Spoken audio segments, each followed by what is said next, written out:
Un gros bonjour. Bienvenue dans le chapitre sur la corrélation. Qu'est-ce que la corrélation?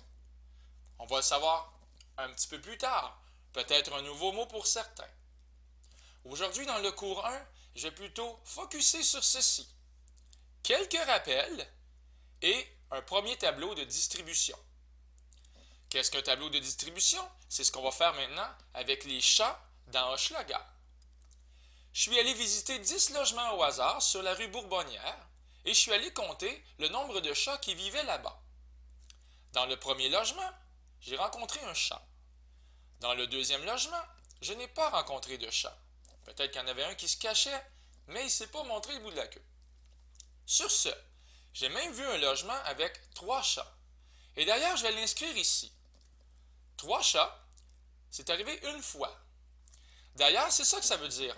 Effectif, ça veut dire combien de fois que c'est arrivé d'avoir 3 chats. C'est arrivé une seule fois.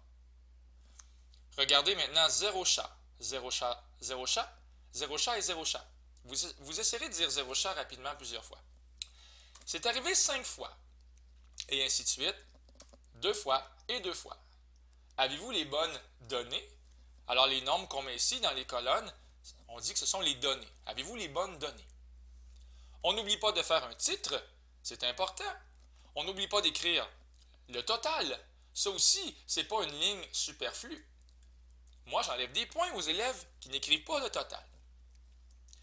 Et surtout, qu'est-ce que c'est qu'on va voir dans les logements? Qu'est-ce qu'on va compter? Est-ce que c'est le nombre de cannes de sauce à spaghetti? Est-ce que c'est le nombre de jeux Nintendo? Ou c'est tout simplement le nombre de chats? Alors ici, le caractère étudié, c'est le nombre de chats, et c'est ce qui nous intéressait dans l'histoire.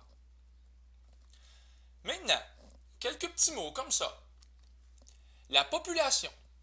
Qu'est-ce que c'est la population? La population, c'est l'ensemble des objets, des personnes, des endroits qui sont concernés par l'étude. Ici, ce que j'ai fait, c'est un sondage. C'est un sondage parce que je ne suis pas allé visiter tous les logements dans Hochelaga Maisonneuve. Je suis juste allé visiter quelques logements sur la rue Bourbonnière. Mais la population, ce qui est concerné, ce sont les logements dans Hochelaga. Ça veut dire que la population, ce n'est pas toujours des gens. Si je veux faire une étude dans ma classe pour savoir la couleur des yeux de mes élèves, la population, c'est mes élèves. Et le caractère étudié, ce serait la couleur des yeux de mes élèves. Ici, le caractère étudié, c'est le nombre de chats dans les logements. C'est la chose que l'on souhaite étudier chez les éléments de la population. Donc, je répète, la population, ce sont les logements d'Hochelaga. Et ce qu'on étudie dans les logements d'Hochelaga, c'est le nombre de chats. Tout simplement. La taille de mon échantillon ici était de 10 logements. Et qu'est-ce qu'un échantillon? Bien sûr, c'est un sous-ensemble de toute la population. La population, tous les logements d'Hochelaga, non, c'est beaucoup trop compliqué. Alors, j'ai pris un sous-ensemble, j'ai pris 10 logements, et je les ai tous pris en passant sur la même rue, Bourbonnière. OK. Alors, des mots, des concepts à bien comprendre. On poursuit. Des choses que vous avez sûrement déjà vues aussi. Des façons de se choisir un échantillon. Moi, j'ai pris 10 logements sur la rue Bourbonnière. Si j'avais pris tous les logements de la rue Bourbonnière, j'aurais appelé ça un échantillonnage par grappe. Par grappe, ça veut dire on choisit un groupe, par exemple le groupe des logements sur la rue Bourbonnière, et on prend tous les éléments de ce groupe-là, ça veut dire tous les logements de la rue Bourbonnière. Faisons un autre exemple avec Justin Bieber. On demande à 100 élèves au hasard qu'est-ce qu'ils pensent sur Justin Bieber, et dans l'école, il y a 2000 élèves. Mais si je prenais ici 3 classes au hasard, alors ici j'ai nommé des foyers, et que j'interroge tous les élèves de la classe, ça c'est un échantillonnage par grappe. Rapidement les autres, un échantillonnage aléatoire simple, on met tous les 2000 élèves dans un panier, puis on pige les élèves comme des boules de bingo. Ou bien on pige juste le nom des élèves sur un papier, c'est peut-être plus simple. Ça ici, c'est un échantillonnage aléatoire simple. Il y a aussi l'échantillonnage systématique, sûrement des choses que vous avez vues. On prend un premier élève, supposons on met la liste en ordre alphabétique, on prend un premier élève et après ça on avance du même pas ou du même bond dans la liste des élèves.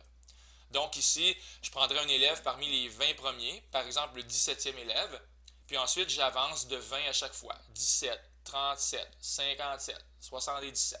Et ce principe-là, régulier, c'est un échantillonnage systématique. Finalement, il y a aussi l'échantillonnage proportionnel ou stratifié. Ça veut dire qu'il faut respecter les pourcentages. Imaginez s'il y a dans les 2000 élèves, la moitié c'est des filles de secondaire 1. Ben, si je voulais faire un sondage avec un bel échantillon, ben, si je prends 100 personnes, ben, il faudrait que la moitié de mes 100 personnes soient des filles de secondaire 1. Donc, ça ferait 50 filles de secondaire 1. Et là, elles diraient toutes, oui, j'aime Justin. Beaucoup, beaucoup, beaucoup. Les biais. Un biais, c'est ce qui t'empêche d'être représentatif. Alors, je fais ça très rapidement. Si tu ne demandes pas assez de personnes, peut-être que ton sondage, il ne vaut pas grand-chose. Si ton échantillon n'est pas représentatif, par exemple, tu fais juste demander à des gars secondaire 5, ben, c'est pas représentatif. Un questionnaire mal conçu. Un mauvais traitement des indécis. Une question incitative. Ça, c'est quand tu influences les gens en disant genre, sachant que les mathématiques, c'est vraiment, vraiment, vraiment, vraiment le fun. Est-ce que tu aimes les maths? Ah, ici, c'est une question très incitative. OK? Et le non-respect des strates, ben ça veut dire le non-respect des... Ça veut un peu dire la même chose que je disais tantôt. Si tu prends juste des gars de secondaire 5, ben tu n'es pas en train de respecter les couches ou les strates de population dans ton école. Encore quelques mots. Un sondage, c'est quand on va voir une simple partie de la population. Moins cher, mais moins précis, plus rapide. Le recensement, c'est si j'allais voir tous les logements dans Hochelaga. C'est très long et c'est précis, par exemple. Une enquête, quand on demande l'avis d'experts sur un sujet donné. Et maintenant, un peu plus de mathématiques. Un tableau de distribution, mais cette fois-ci avec des classes. Je suis allé voir les chats dans Hochelaga, j'en ai trouvé 30, ils étaient dans la rue comme ça. Je suis allé les flatter et j'ai trouvé des puces. Par exemple, le premier chat, il y avait 316 puces. Ainsi, de suite, 309 puces pour un chat suivant. Si je veux faire un tableau de distribution avec ça, ça va vraiment être pénible. Parce que, à moins de faire quoi? À moins de faire des classes. Parce que si je disais 316 puces, il est là une fois. 309 puces, il est là une fois. Bien là, ça ferait un tableau très, très, très, très long et très pénible. Alors, c'est pour ça qu'on prend l'habitude de regrouper en classes. Par exemple, de 210 à 240 puces. Et là, les amis, il faut compter comme il faut. De 210 à 240. Ici, ici, ici. Est-ce qu'il y en a d'autres? Ici et ici. Je pense que là, j'ai repéré tous les chats qui avaient entre 210 et 240 puces. Donc, la classe, elle a un effectif de 5 chats. Faites pause, amusez-vous un peu. Essayez de remplir correctement le tableau avant que je fasse 1, 2, 3, go, c'est parti. 5, 9, 6 et 5. On n'oublie pas le total. Donc, je répète, je vous présente ici, on l'accueille chaleureusement, un tableau de distribution avec des classes. Quelques bêtises, quelques gaffes à ne pas faire. Voici un tableau de distribution. En passant, ça fait toujours référence aux 30 chats avec les puces. Bien, si vous faites un tableau comme ça, vous allez perdre des points.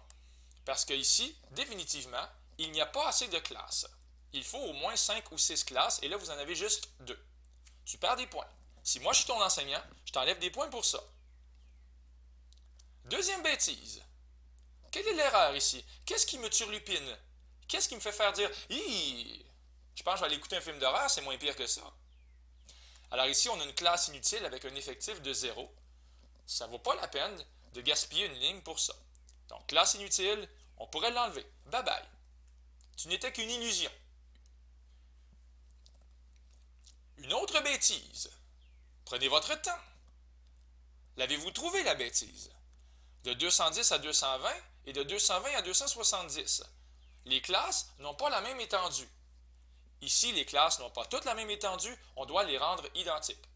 Dans mon vrai premier tableau qui avait quelques pages plus haut, l'étendue c'était de 30 puces. Ici, ça semble changer d'une classe à l'autre. On ne veut pas ça, c'est mal. Quelle est l'erreur ici? 5, 4, 3, 2, 1. On dévoile le mystère.